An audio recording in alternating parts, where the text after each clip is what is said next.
Welcome, everybody.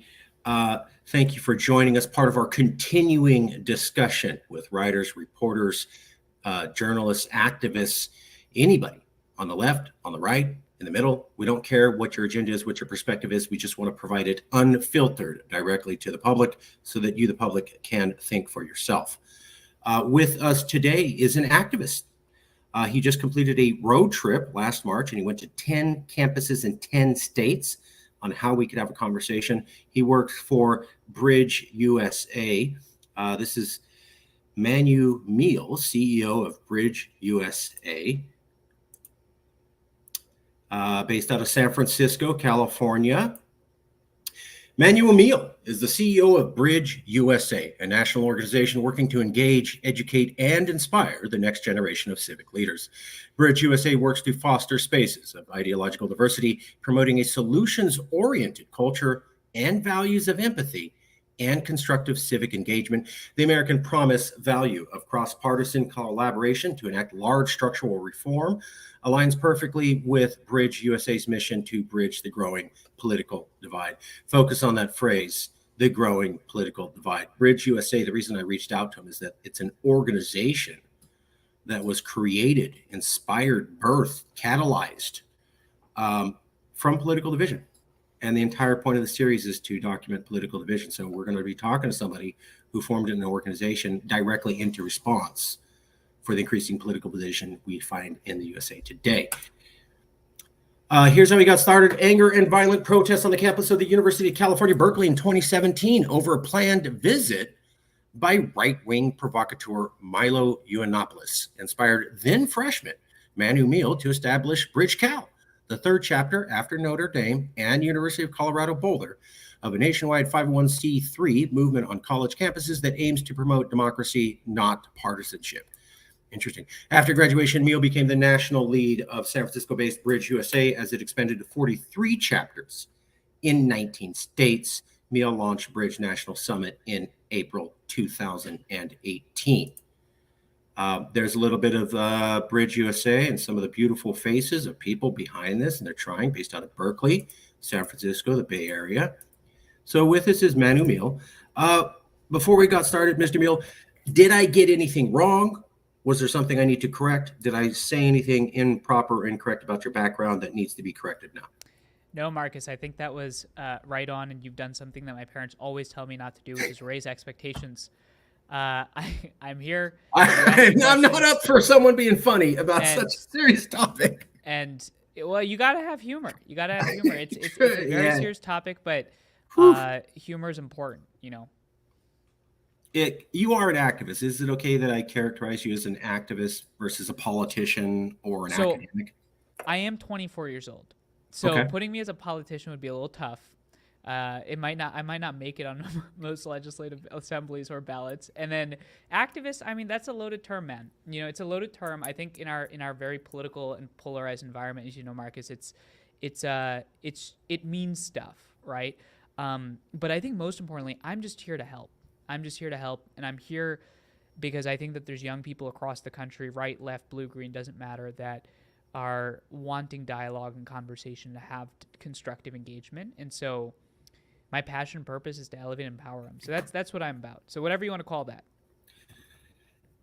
That's an answer exactly like I would give. Okay, so for the public to follow along, typically most people would say you're in the activist realm versus political or academic, or you're not a reporter, and you are from the Bay Area. So I'll leave it there. Perfect. We're going to move forward, just so everybody has a little bit of idea, because these shows are national. Let's get right into the meat and potatoes. We know why you started this organization, because of Milo Yiannopoulos at that event, and I have some questions on that. Let's start now, though. Why is Bridge USA a worthwhile organization? Why are you trying to lead it? Why are you spending time? And why are you doing this now? Why is this an organization that's responsive to what's going on in America now? What are you seeing as an American who's just living here, has two eyeballs, and as I say, a working synaptic connection? What's going on? Why do we need this group? Couldn't we just not have this group and ignore this issue and everything be just fine? Or is there real problems in the USA that require a level of introspection perhaps we're not quite ready for yet? Yeah, I appreciate the question, Marcus. I think simply put, the way that I operate and think about the world right now is that we don't have a democracy if we can't talk to each other. It's that simple to me. That's it. We can't talk to each other. We don't have a democracy. Now, for some context on me, because you asked, like, why am I doing this? What's the point? Why are, 3,500 students last semester engaging in our programming? Why do we have all these chapters across the country? Well, interestingly enough, I never was interested in politics or democracy or anything like this. I was a pre-med student. I was at UC Berkeley. I was a freshman. And as you read in the bio and the introduction, I was a random person just walking around campus. And I distinctly remember, Marcus, I was walking back from my math seminar. It was February of 2017. And as that introduction shows, walk past this cafe, and inside the cafe is CNN. It said UC Berkeley students protest speaker. Now, I was like, well, it's probably another protest. UC Berkeley's got a great relationship with protests. We protest big things, small things. Believe it or not, we protest a lot. Shocking. And the next day, it was very painful, though. Turned out, actually, that it was the largest protest in Berkeley's history since the 60s in terms of damages, in terms of students involved. For Milo? For Milo. And for me, just for all those people that are listening and they're trying to plug this into their culture war mindset, this had nothing to do with any of that. For me, it was my fellow students were hurting. There was a lot of pain on campus. We had caused a lot of damage. People were nervous. No one had any idea what had just happened. And frankly, it was these loud minority of groups on all sides of the political spectrum dominating the conversation while the rest of us were just exhausted. So the next day, me and some random people that are now some of my best friends created a space for us to just listen and hear each other.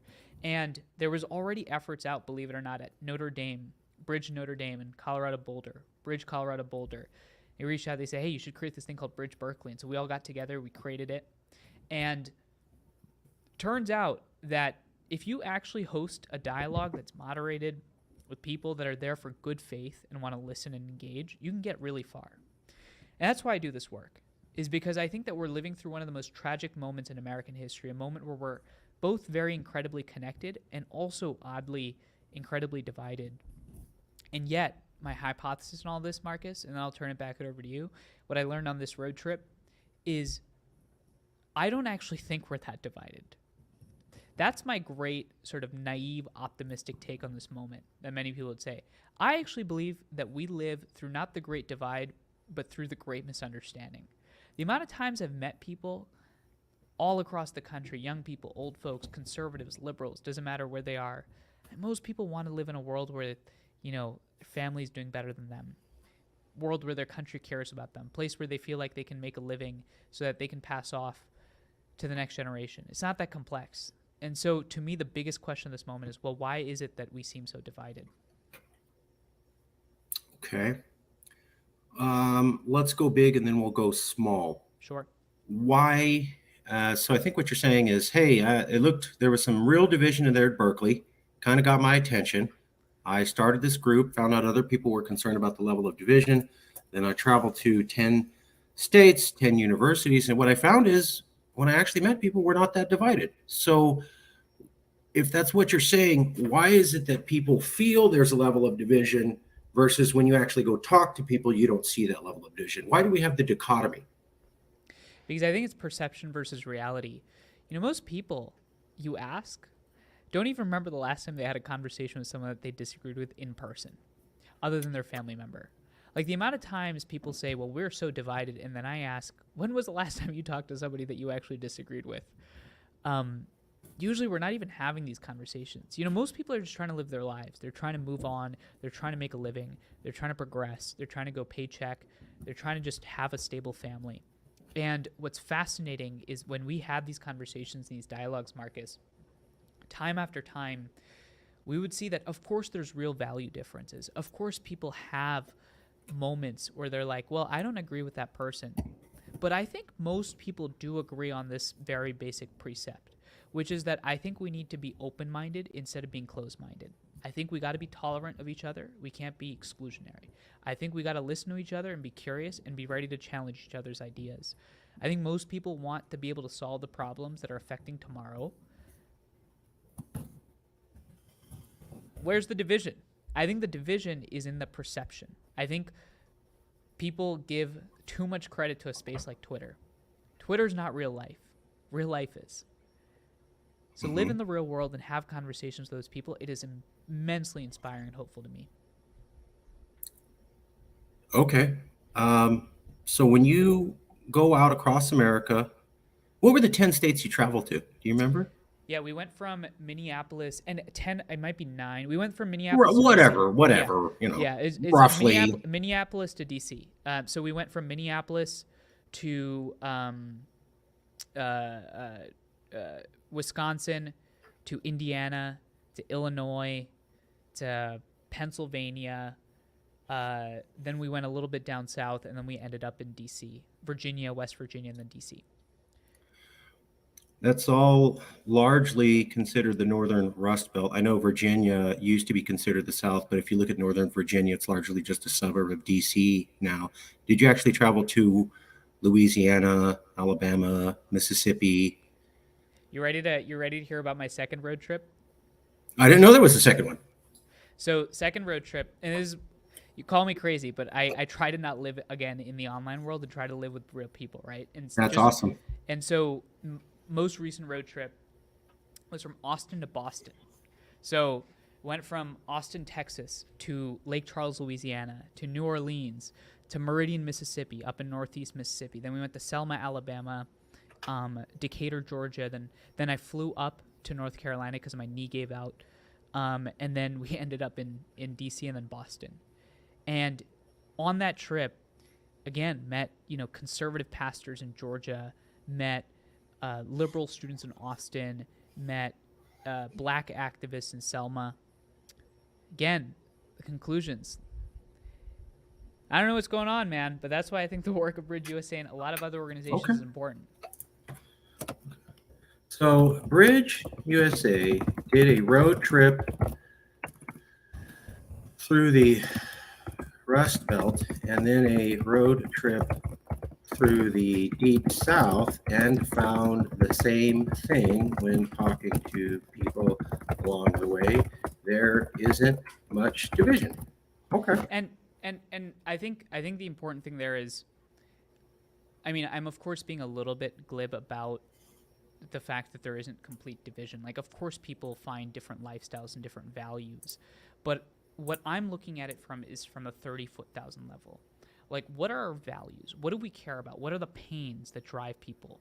What are the fears? What are the anxieties? Of course, you're going to have different challenges. You're going to have different value sets. And you're going to have people from different lived experiences. But overall, the division that I see on Twitter every day did not translate to the real world. Okay. Let me ask you some of the hot ticket ones. Of course. So, abortion. Yeah. You were traveling through the North, and they said, we need to listen to the Southerners and discuss banning a woman's abortion. And then you went to the South, and they said, those Northerners might be right. Maybe we should not have any bans on abortion, and a woman should be able to kill her baby right up to a week before. Or did you see something totally opposite of that? Well, in complete transparency, I don't remember if we asked any questions about abortion specifically on that trip. And you might ask, well, why not? Because abortion is such a hot ticket issue. And this is where actually I would push back and say, why is it that our politics are dominated by 3 or 4 issues when there are like 98 other issues that also deeply affect people? Fair enough. What about climate change?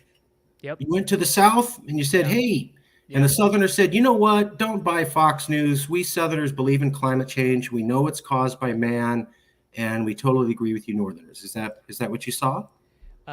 No, because we actually, when we had those conversations with them, didn't use the word climate change.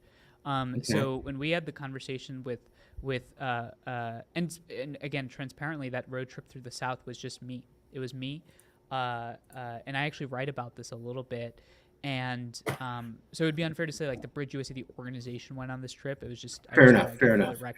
I apologize if I suggested that it was just Manu, Meel, not Bridge. Apologies to Bridge USA. No, just for the record. And so I remember distinctly having this conversation actually with somebody in Lake Charles, Louisiana, and we were talking about the fact that over the last couple of years, they'd felt there were certain damages that were happening because of rising sea level in that area, and they felt like their crops were being damaged. Now, we didn't talk about climate change, but they put their mindset and a finger on environmental change or environmental devastation, or they Mhm. felt like there was something going on.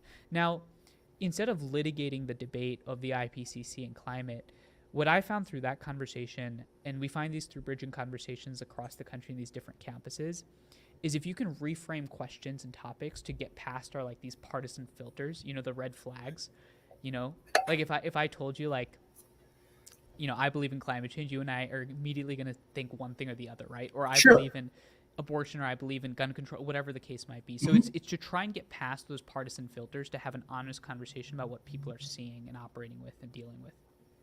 So when you talked about climate change, they said, "Hey, we notice things are changing. We notice the environment changing." Was there a discussion about, and we in the South recognize that it is definitively caused by man? Um, I think it depends on. Well, there are two elements to that conversation. So one is that there was an understanding of conflict and challenges with respect to the climate. Um, in this particular conversation, honestly, what I was more curious about was why is it that this person was experiencing these disasters and what can we link them to? Um, I think oftentimes, and this is true in almost every bridging conversation, is if your goal is to get an immediate sort of answer to the $1 million question, you're likely going to resurface that division because our guards come up. Sure. Um, I think the objective of that conversation was particularly to try and arrive at some sort of understanding of an experience that they were experiencing, and then to figure out what to do next. Um, Okay.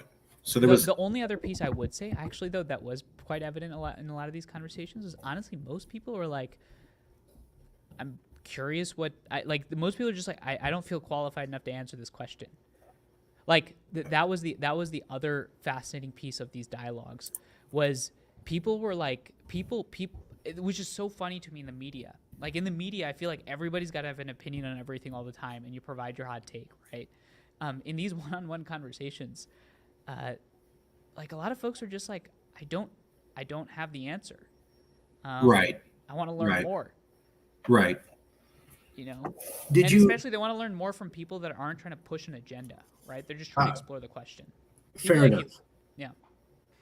Did you also stay away from, like, let's say, the other hot ticket ones? Disenfranchising minorities from voting, a secret Republican plot to overthrow America, the big steal, and gun control. I mean, I'm imagining, going off what you said, you're saying, look, I'm trying to find commonality with these people. Yeah. So I didn't go directly for the hot ticket items, and I didn't phrase it in the hot ticket manner. Yep. So I can actually have a conversation. Is Yep. that fair? That's exactly right. Is I Okay. wanted to create vulnerability. I wanted them to trust me, and I wanted to trust them. Because it literally, when you think about human relations, if you and I show up without any sort of trust or established understanding that you and I are there for a good faith dialogue where we want to understand each other, then of course you're going to put your guards up if that's not the case. Fair enough. But I want to quickly touch on. Do you mind if I touch on the gun Please. control? So just today, actually, on Bridge USA's socials, we put out a statistic that I don't remember the exact, but it's like 85% of Americans support sensible regulations, but then also at the same time it said that I think it's like 56%, if I get the number correctly, believe that the Second Amendment should exist and that we need to preserve the right to bear arms, but that we need to have some sort of sensibility in terms of how we access those arms. That honestly sentiment was something that I did see on the trip. And I can actually pull up the statistic for you just to make sure that I'm quoting it Sure. correctly. My question would be, what does sensible gun reform mean? Yeah, I mean, I think it's so here's what we Because got. for me, So, that means 15 AK-47s. For other people, it may not. yep. So here are the couple of proposals, just so I can Yeah. present Oh, this and to if you. you And have this is, by the screenshots, way, you can email me and I can post them on the screen while you talk if you want. Don't have oh to. yeah, okay. I can email you, or actually, you can even just go on the social. The first, I think it's the second to last post right now. Tell me where to go. Go at Bridge USA _ on Instagram. Bridge USA _Instagram. And then if you click it, uh, Does it show up? This page isn't available. The link you have maybe. Here. Or here, I can just send it to you on this. I forgot we're on a computer. It's not letting me do it. You made it feel like such a live interview that I forgot that we're talking to each other on a live. I'm sorry. I try. No. Here, I one try. second. We stumble up here. Hey, that's what matters. So at the interview series. Okay, let's see here. Yeah, send me something on email. Or on the chat. I sent you in the chat. Oh, in the chat. Here we go. So it's easy to. Do you see the link? Here we go, folks. Give me a second. Please load. And either way, I can also read it to you as you're pulling it up. Oh, got it. You got it? Let me pull it up. Perfect. Share Chrome, I think. Okay, there you go. Okay, that's it. Where Americans find common ground gun policy. The source here is Fox News. Actually, their most recent poll. So click on the right arrow. So if you scroll up a little bit, just so that people can see the number. So 51% of voters are concerned that they or a loved one will be a victim of gun violence, including, and then it gives you some percentages. Now, if you go to the next one. Let me show you those percentages. Just get 44% of those living in a gun-holding household, 59% of those under age 45, 59% parents, 65% urban residents, and 65% non-white voters. And then we have 81% of voters agree on raising the legal age to buy a gun to 21.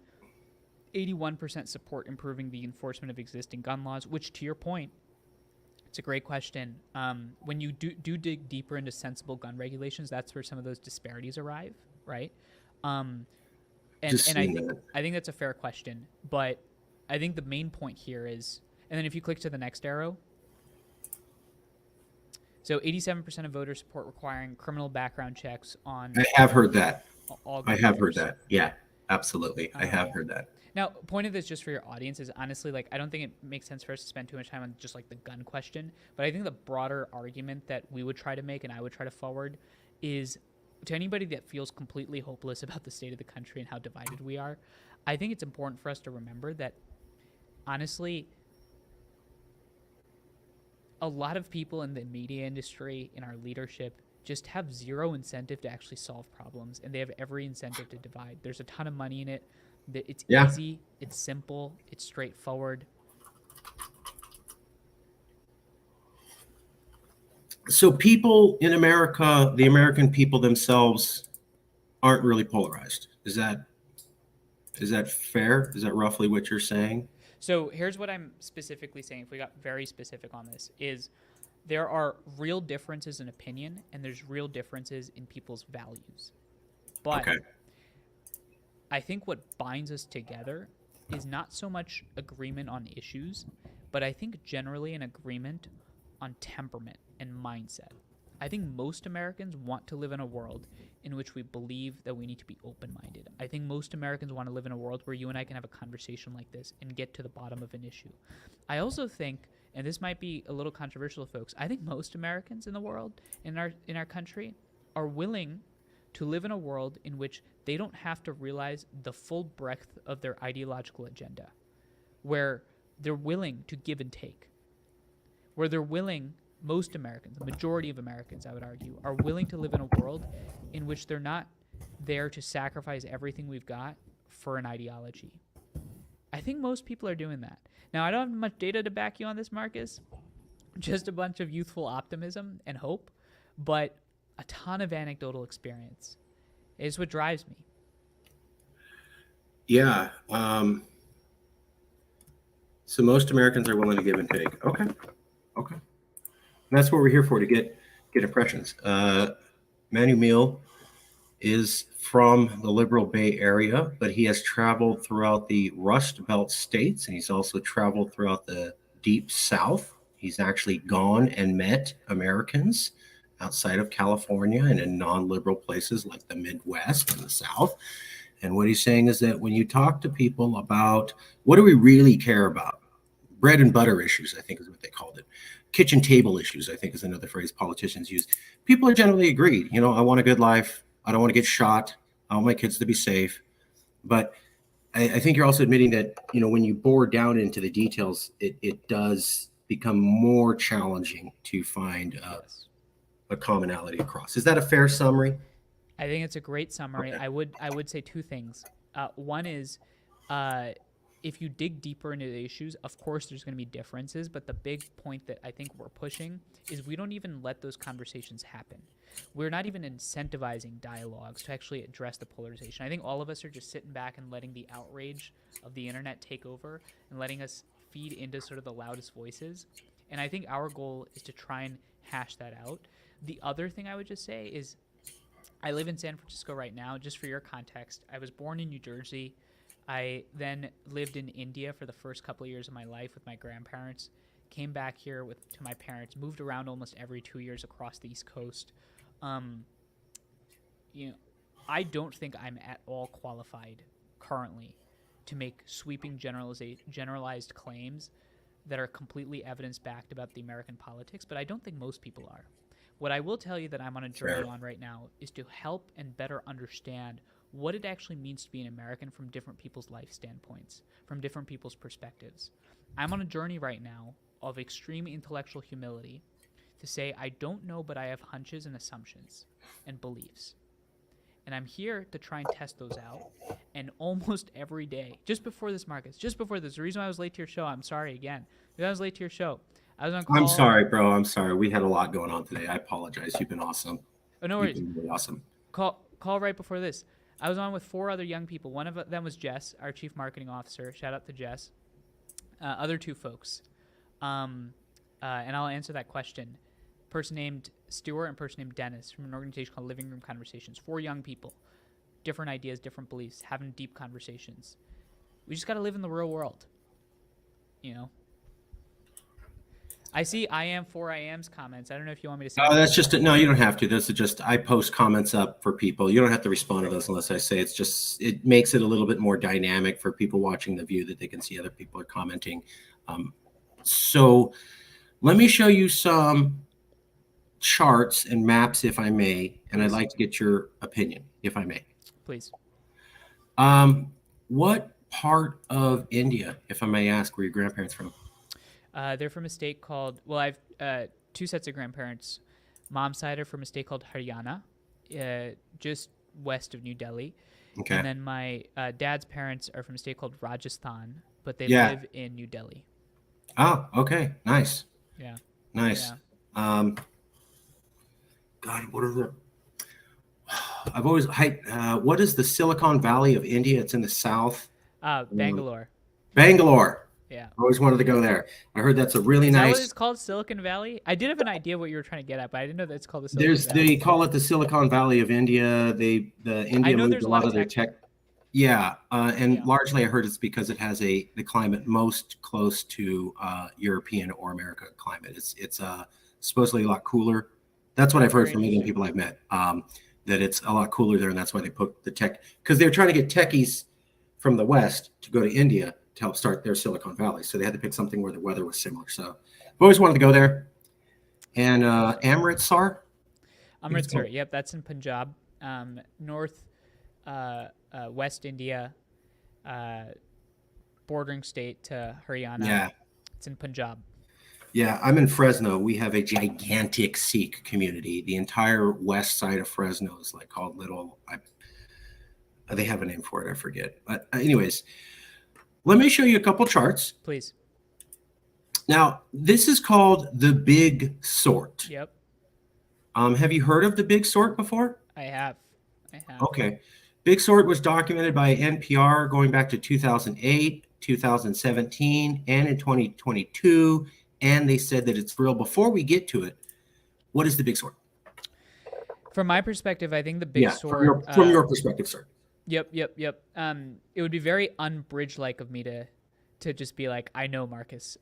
so from my perspective, just for the audience, somebody uninitiated, like you said, who is not versed in politics, has not talked to people on the other side. Absolutely. What's the Big Sort? So from my perspective, over the last, I would say 60 to 70 years, the United States has gone through a process where there's increasing geographic polarization, where you see increasing levels of conservatives living in specific areas of the country. You see liberals living in other areas of the country. You start to see this phenomenon of red states and blue states. A lot of people would argue that this started happening after the civil rights movement and Lyndon Johnson's presidency, where America was going through a moment where you had a lot of conservative Democrats and a lot of liberal Republicans. And so over time in Congress, because of both the civil rights movement and race politics and a lot of other dynamics, you started to see this notion of more and more liberal Democrats only, more and more conservative Republicans only in Congress. This was reflected geographically where, you know, you go to a place like Texas, you go to a place like Louisiana, it's primarily Republican in rural areas, very liberal in urban areas. And so that big sort over time has caused both geographic divisions, but it also has huge impacts for the election. And it's why that election map, usually almost every presidential cycle, looks kind of the same, with maybe a blue state in this red wall or a red state in this blue wall. I don't know. Is that what you're looking That's for? exactly my understanding. So Yeah. do you believe it exists? Yes, absolutely. Okay. Absolutely. Yep. Um, I do this think was- there's a real divide. Well, that I'm just, and that's, we're just trying to understand, and really it's not, my opinion doesn't matter. I'm trying to pull answers out for and interpret them for the public to come to some Yep. sort of consensus. And if you're on the left and you come up to something and you're on the right and you come up to a totally different answer, it doesn't matter. That's why I'm providing the data directly to you. You'll come up with whatever answer you think is the right one based upon the data we're providing. This set of maps, though, is the one that really seems to grab people's attention, somewhat distressing. So the map on the top left is 1992, and it's showing presidential elections at the county level, so very micro. And it shows red means don't even run in these areas, in these counties. If you're a Democrat, you have no chance. Republicans win by 20 percentage points. It's called a landslide election county. Blue means don't even run if you're a Republican. You have no chance. We always vote for Democrats by 20 percentage points, also called landslide election counties, as my aunt used to call them, yellow dog Democrats, I think was the term. And then gray means competitive. Some years they voted for McCain, and then the very next year they might vote for Obama. It depends on what your message was and how good a speaker you were and what the issues were at the time. And what we can see from 1992, and then the map at the bottom is 2016, almost all of the grays completely wiped out. And we've gone from half competitive elections to almost no competitive elections at the county level between 1992 and 2016. Not good. When we also compare it to these presidential election maps, forgive me, I should have cleaned this up. So the map on the left is the presidential election in the year 2000. The map in the center is the presidential election in the year 2020. The map on the far right is the election in the year 1968, which was the most radical and politically charged year throughout the entire revolutionary 1960s period. And what I'd like to draw your attention to is if we look at the map on the left from 2000 and we compare it to the one on the right, the map on the left has a lot of light blue and light red, pink and light blue. If you go to the map in the center from 2020, there's almost no light blue and no pink, which means in 20 years, we've gone from places that would vote Republican but a little bit and places that would vote Democrat but a little bit to hardcore Dem, hardcore red, no ground in between the two of them. That seems to suggest the people themselves are sorting themselves out over a 20 to 30 year period at the county level. How do we fix this? So I really appreciate you walking us through this. And this is where, actually, believe it or not, a lot of my hope comes from. I know I'm weird. Good. I want to hear this. I'm weird. Okay. And by the way, for anybody that's wondering, is this guy ever not hopeful? Because that means that he's just selling us. He's like a snake oil. Believe it or not, a lot of days I do wake up very hopeless. Today's just a good day. So name one thing you're not hopeful about so that we can know that you have balance. One thing. It could be a movie. It could be a new video game. Currently, I'm not hopeful about maintaining my calorie deficit. Okay, see, folks, he's balanced. I'm I need to lose 30 pounds by the end of August, and I'm not. I hope, but I'm not hopeful. He's not home. Um, See, he's balanced. Okay. so just really quickly on this point, because I know our time's a bit limited, but basically on this question of the sorting, here's what I would contend is I don't actually think the people necessarily have gotten more divided since 1992. I think the difference is two numbers that actually one number that I think a lot about, Marcus, and that is that only 10% of voters turn out in primaries. So what that means is every primary election, which just for the general population, most people don't even know this. You have a general election, but before that you have a primary election, right? And so let's say that, Marcus and I are running in, I don't know, the Republican primary or the okay, you know what? We're going to put those aside. You and I are running in the Blue Dog primary, okay? Party's called the Blue Dogs. Now, for Marcus and I to actually be the candidate of the Blue Dog Party in the general election, him and I need to go through a primary election where you're supposed to technically, if you know about it, vote to either elect Marcus or I. And once one of us makes it, we get to the general. Now, what's fascinating is you don't really show up in that election. It's the really crazy loud person that shows up in that election that cares and that knows and is going to sacrifice everything that happens at all costs. It's the 10%. And so as a result, I think what's been happening over the last 20 years is our choices for candidates have become more and more polarizing. And because the choices in candidates have become more and more polarizing, by the time you end up at the general, you're basically left between like not two great choices, not the best of both worlds, but the what's the least of the worst, right? Take your pick of the litter. And this came to head in the 2016 election between Hillary Clinton and Donald Trump. No judgment on the quality of those candidates. Frankly, I don't care where you stand on it. What I can tell you is that both those made it to the general with approximately 10% primary voting rate. Sure. So what I'm willing to gamble and bet on, my entire current, like very short career depends on this bet, which is that I think the person that's listening to this, honestly, is not much more farther to the left or the right since 2000. I think the candidates have gotten farther because of the way that we participate in our elections. So why It's were just the a theory. candidates not extreme in the 90s and the 2000s, and then somewhere around 2010 they go, and then certainly around 2016, 2017 they go off the chain? Yeah, so I think a couple of things. I think first, with the advent of social media, I think a lot of them realized that you can target voters that are showing up in primaries and you can target them at scale. And what they quickly realized was the best way to turn out your voters in the primaries is to go as crazy as possible. In the primaries, there's a reason why there's this argument that we don't run to the center in primaries, we run to the ideological extremes in primaries. Social media, I think, accelerated that trend.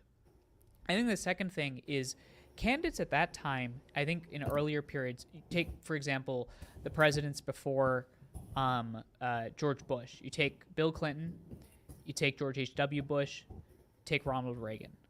All three of those came from areas where they were ideologically the opposite. So Bill Clinton from Arkansas, Ronald Reagan from California, you had George H.W. Bush from Massachusetts, then was in Texas.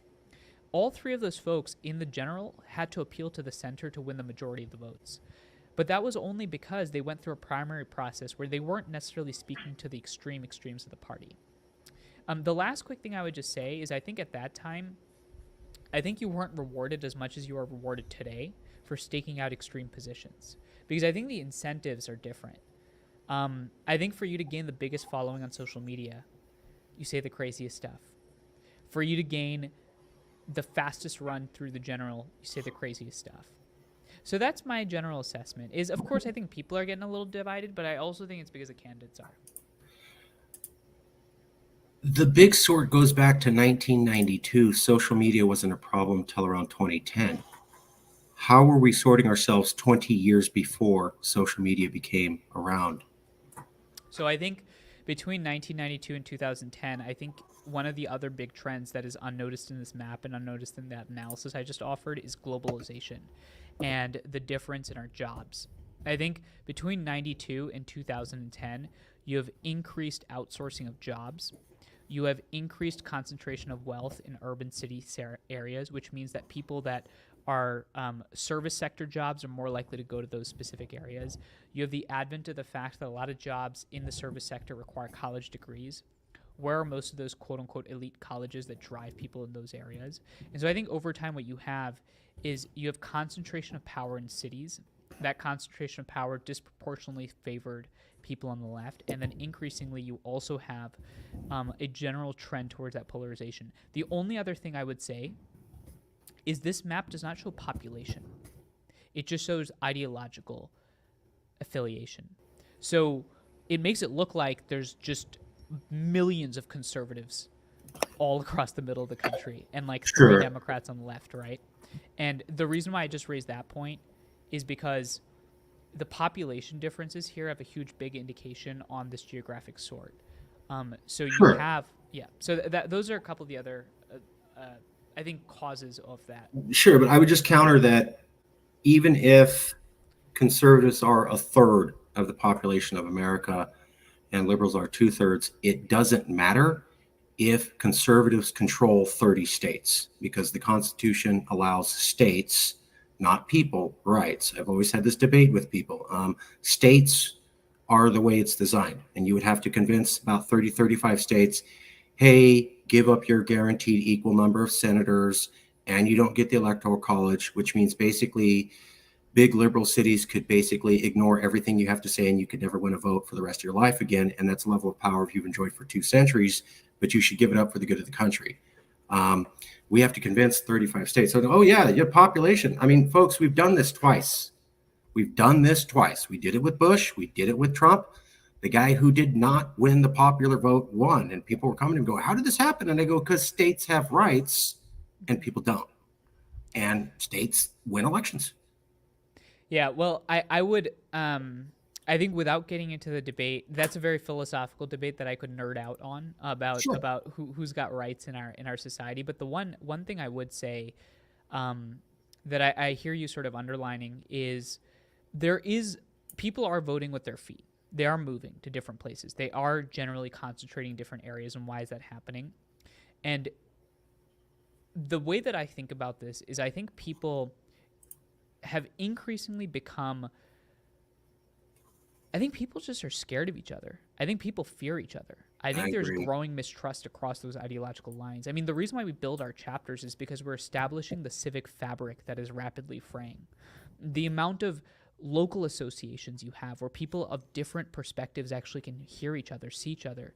I think our politicians are incentivized to only accelerate the big sort because now suddenly winning an election in California or winning an election at Texas has nothing to do with political skill and has everything to do with what is, frankly, I don't know if this show is PG or not, the craziest shit to do.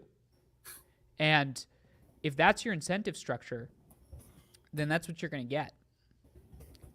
And so I think part of the reason this goes back to why Bridge exists and why I think there needs to be more organizations like this is we need to create those civic associations that Alexei Tocqueville talked about when he came to the United States in the early... My man, 1835. Yeah, 18th century.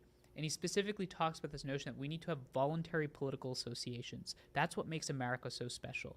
These small units, you can call them your YMCAs, you can call them your bowling alleys. Robert Putnam wrote a book about this where there's disappearing bowling alleys and how people are engaging. So I think in general, we can analyze the big sort. We can try to understand why it exists. What I care about is what would we do about it now. And I think what we do about it now is threefold. I think one is we reframe the conversation for everyday people so that they actually don't give in to this narrative that they are divided beyond reconciliation. You and I can debate whether or not people are 3 units divided, 20 units divided, 30 units divided. People think we're 100 units divided, and that's what I'm trying to combat. The second thing is I think you need to build these local places and associations like Bridge chapters on colleges and high schools, or you go to local communities where people are interacting. They're solving challenges across difference. And I think the third thing you do need to do is I think you need to figure out ways to reinvest in the ability for people to actually believe that the current situation is worth saving. People are exhausted. The conversation that you and I are having, honestly, part of the reason most people won't even see it is because they just don't care. They're like, this is done. I don't care about this. What are we engaged on? What's the point? And we have to show people that this process delivers. Whether you're a poor white person in Kentucky, or you're an oppressed black person in New Orleans, or you're a random Indian person like me in Berkeley, or you're, Marcus sitting out here with his cool backdrop. We have to show people that democracy delivers for you, but that only happens if the system responds to people's aspirations. And the only way it responds to people's aspirations is you flip the incentives. And that's what I'm trying to do. Those are three really good points. A lot of people I ask, how do we fix this? And I've talked about 20 to 30 professors who've studied political polarization, and I go, how do we fix this? And all of them go, I don't know. I hope it gets better. So I'm glad to see somebody's positive, because so far the results have not been good. From about the 50 to 60 people we've interviewed, about 97% of them are saying, I hope it gets better. I hope. And I'm like, wow. And these are really smart, really educated, really informed, and concerned people. I do want to point something out. I laughed when you said this because I had a friend say it yesterday. Yeah. And she was saying, Marcus, nobody knows how big an issue this is. And so I'm hearing you bring it up. And my friend was just going off yesterday. Voters are burnt out. They're tired. You're the second person I've heard say this is a serious issue no one's talking about. So kudos to you, sir. No, thank you. And let me just say something on your professor's point. I have some of my best mentors are professors. Just earlier today, I interviewed a professor for our podcast. Even they would say this. Professors never saved the country. Everyday people did. Professors are here to diagnose. We're here to solve. So one, I think, most important thing that we have to think about at this moment is there's a lot of doom and gloom. There's real reason to have doom and gloom. I think there's serious challenges in this country. I think people are seriously burnt out, as you have written on this screen. I think there's real divisions. There's real value rifts. I think most importantly, there's institutional failures. I think presidential elections are demonstrating that. We haven't even talked about 2024. There are real challenges, right? But what I keep going back to, Marcus, and this is the last thing I'll just say, is I work with an organization called Monticello, which is Thomas Jefferson's estate. Thomas Jefferson, that used to be his house. And Thomas Jefferson, those of you might not know, I hope you do, is one of the founding fathers of the United States. He's from Virginia. No, we're there. You're right. We're there now. You have to explain announcement. this. You have to. Yeah, no, we're there. We're there. You have to explain it. Yeah. Do not assume people know anything these days. Yeah. I'm still learning. So 2026 is going to be the United States' 250th anniversary. Now, 250 years, 1776, I heard that Monticello's thinking about celebrating. It's a great institution, great organization. I was like, man, as a young person, 250 years, that's a long time. And I was like, wait, let me take a second. Let me just do some Googling and just try to understand and contextualize this. The Roman Empire lasts for 1,800 years. The Chinese Empire, before the Han Dynasty, lasts for 1,300 years. Athenian democracy, Marcus, lasts for 400 years. The fact is that if you adopt the 250-year mindset as opposed to a 3-second mindset that exists on social media, we get the broader scope. We will go through undulations. I can bet you right now, and I'll probably be dead by the next time this prediction comes true, that this is not going to be the most divided time. We're going to have another very divided time. We're going to go through ups and downs. There's serious challenges in the past. There'll continue to be serious challenges in the future. This is the hand of cards that we're dealt with. Questions, what do we do about it? Like every other generation, you have the mantle. You have the opportunity to do something. Our founding fathers, 17, 18, 21, 25. The oldest was Thomas Jefferson, 33. So Ben Franklin was pretty old. Well, I mean the majority of our founding fathers. You look at from Alexander Hamilton to Washington to Thomas Jefferson. You think about George Mason. I'm just thinking Ben Franklin was the one who came up with the basic framework from the Constitution based upon the Haudenosaunee Confederacy. And he was very old. The person that actually wrote the Declaration of Independence. The point that I'm making is I think that it is within our power to actually do something about it. And so the question is just whether or not we want to do something about it. I want to say to everybody, pay attention to this man and pay attention to this phrase underneath him right here. How do we fix it? Reframe the conversation for people. build local associations, figure out ways to reinvest in the ability for people to actually believe that the current situation is worth it or worth saving. Sorry, I ran out of tech space. I've talked to a lot of professors. Nobody has that many solutions as you. I'm not sure I'm going to say it's up to the professors to, it's up to the people and the professors, because the civil rights era was started by Professor Fisk. He went to India and learned about this guy called Gandhi and how he was doing nonviolent resistance. And he came back and he was teaching students. And that's how the lunch counter protest got started. Martin Luther King saw that and then copied it. But originally, the idea of how we have something was from a university professor who brought an idea from a foreign land to us and helped set it up. He's not famous. He's not a good speaker. King was. How do we make sure that we do this? The other issue that I've seen is I've talked to a lot of professors. Hey, political divisions here. We need to fix it. We need to come together. Great. Have you had a conversation with anybody outside of your political sphere? No. 97% of them. But we need to. What does that say to a person? And then before you answer, I want to throw in, you represent Bridge USA. And I'm gonna push back a little. I'm letting you know I'm pushing back so you can see this is not, we don't do gotcha journalism, but I will ask tough questions. So here's the tough question. It's coming. I want you to see it. I was saying Bridge USA did this, Bridge USA did that, Bridge USA did this. And you go, oh, just me. Just me. I was the only one who did that. So just you did these traveling things. And one professor out of 30s actually tried to talk to other people. Why have hope? So the road trip, just for context, was 10 days. We've existed for 365 times 5 days. Okay. The only reason, Marcus, I do this work is because I work with some of my best friends who have given me the purpose to keep going. We have 6 people on our executive national team. We had 3,500 students engaged last semester. We have 50 college chapters, each of them led by an amazing college student who's currently a chapter president, and then combined with their board. We have approximately 450 volunteers. Last semester, we hosted a summit, February 2023 in Orlando, where we hosted 2 or 3 chapter leaders from each and every chapter. This is one of the largest and fastest growing student movements in the country, trying to change how we talk politics. My only job is to show up in places like this and represent their work. It's a privilege, it's an honor, but I'm not the only one. And importantly, honestly, if I was, I wish I was narcissistic enough to keep going, but I wouldn't have the ability to. It is not me, it is a movement. Who else did road trips? On our road trip, the one that Jess Carpenter talked to you about was Jess, Ross, and I. We shot video, we shot footage of the trip. Happy to send some of that your way. We had students. Please. We had discussions with students. I don't think you need to go on a road trip to reclaim hope in this country.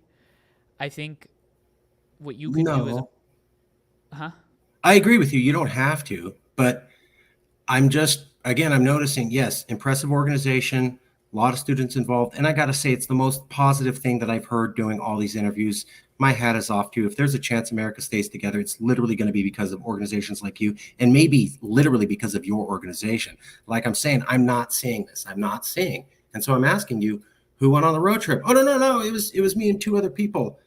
Do you have examples of 3,000 students saying, I'm going to go call someone in the South that I never had a conversation with, or I'm going to go travel? Are they doing it? Because I got to tell you, when I'm doing the interviews, I'm not seeing it almost at all. Yeah, so I'm happy to refer you to, I talk to leaders on a daily basis that are trying to fix this problem. One of my really good friends, David McCullough, runs an organization called American Exchange Project, where they're literally taking high school students on field trips into places where they've never been before. He's calling it America's largest domestic exchange summer camp. That's Nice. just one of many amazing organizations doing really good work. I'm happy to send you the highlight reel from our summit that shows you all of these students doing this great work. But I'll actually take you even a step higher, because I know you and I are on the same team in terms of this problem, trying to fix polarization. I appreciate what you're saying about our organization, but I'll take your offer up even higher. It's not just me. Here's how you listening right now, the audience, think about 2 or 3 people that you see almost on a daily basis that you've never spoken to.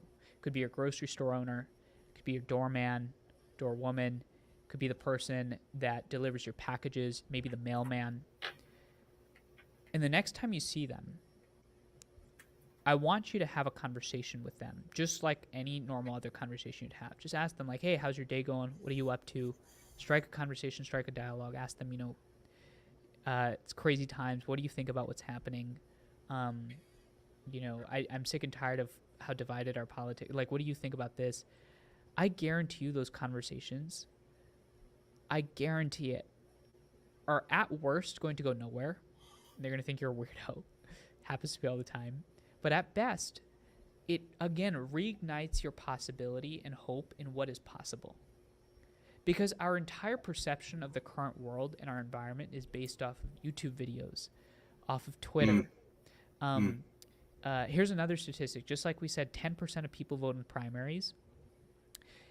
I think this is right.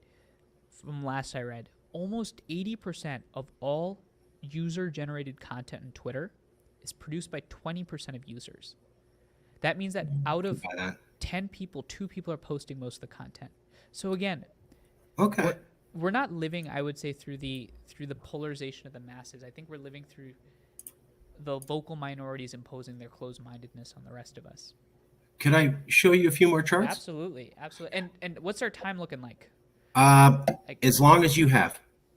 I got about 5 more minutes, if that's all right. Okay. All right. Yeah. I would like to interview other people who've done this. So if you have any recommendations, I'll email you. If you shoot me an email, yeah, I'm happy to send you 2 or 3. I'm happy to link you as many as you have. Yeah. Let me just show you 2 things. I would love to talk to them. I want to keep the conversation going. Please let me talk to those people. I deeply appreciate it. This is a poll from Wall Street Journal. Came out in 2020. Basically, this is a poll of all voters. So in 1974, only 45% of Republicans were hardcore conservative. In 2016, 76% of Republicans were hardcore conservative. 1974, only 28% of liberals were hardcore liberal. In 2016, it was 59%. That's not the only one. I also want to look at this one. Would you date someone outside of your political preference? In 2012, third of the people would not date someone out of their party. In 2020, it was half. There's also another poll, I'm struggling to find it, where 78% of all Biden voters and 80% of all Trump voters viewed all voters of the other side as, quote, a clear and present danger. These are polls getting at the people. They're not based upon elections. They're looking at other things. There's no way you could generate these numbers without the people being more polarized. How does this fit in? So there's an amazing organization I'd refer you to called More in Common. More in Common. Okay. And they do research on exactly this question of polarization, division. And one of the other data sets that's fascinating is while you do see that people are identifying as more conservative or more liberal, you also see a massive increase in people's misperception and misunderstanding of the other side. So while more and more people are saying they're conservative, more and more people are saying they're liberal. When you ask a liberal, what do you think of a conservative, or what do you think of the beliefs that align with a conservative, they're going to give you the most extreme examples because that is what their perception is. On the other hand, if you ask conservatives, what do you think liberals believe? They're going to have a specific perception gap of what liberals believe. So the reason why I say this again is not to push back on the fact that we're not getting more divided, but to articulate and help people find a sense that conversations and dialogues can help us change the way that we perceive the other.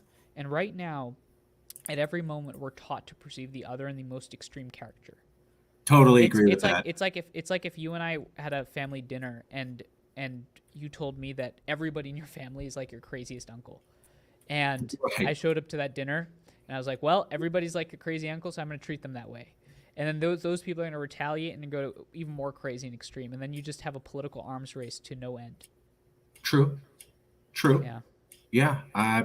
I've met a lot of people who have lost family members the last couple of years over the political Well, divide, and they didn't know each other. And I've heard these stories from many people who have no contact with each other. It's yeah. Well, I would just say again, thank you so much for having me. Thank you for being here. Anybody that's listening, hey, you disagree with something I said, you can find me on socials, Manu Meel _ comment. I will respond. Marcus, thank you for your questions and for your deep dive into this work.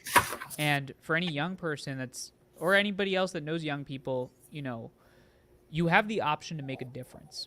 And the way that you make that difference, in my opinion, is think about starting a chapter of our organization. It's our way to give people the chance to build those local associations. But I think whatever it is that you do, there's many organizations doing great work. The fact is that we have to meet this moment with some degree of belief that the American experiment is not only worth saving, but it's necessary. Because I think, as Thomas Jefferson said, it's humanity's best hope. I remember Ben Franklin said, a democracy if you can keep it, or a republic. Thank you for being here. I'm going to send you a copy of the video. I would like to interview anybody else that you know who's doing this kind of work. And the pushback is what this is all about. This isn't about there's a right answer. This is about as many perspectives, and we're going to give it right to the public. And then the public's going to have to do this thing that I was taught as a boy to do, which is not popular anymore.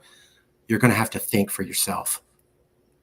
So. And you know what's really funny is it would be hilarious as the bridging person talking to you about having an open mind if I said this is the only way or this is the only solution. So I look forward to hearing people's opinions. Many solutions. I totally agree. Try to reach out and talk to each other. Check out Bridge USA. Manu Meel is there. A lot of good people. Everybody's been awesome. We're going to try to have more interviews with them. Thank you, sir, for coming out, and I will email you shortly, and I really appreciate it. Thank you for your time, Marcus. Talk to you soon. Take care, everybody.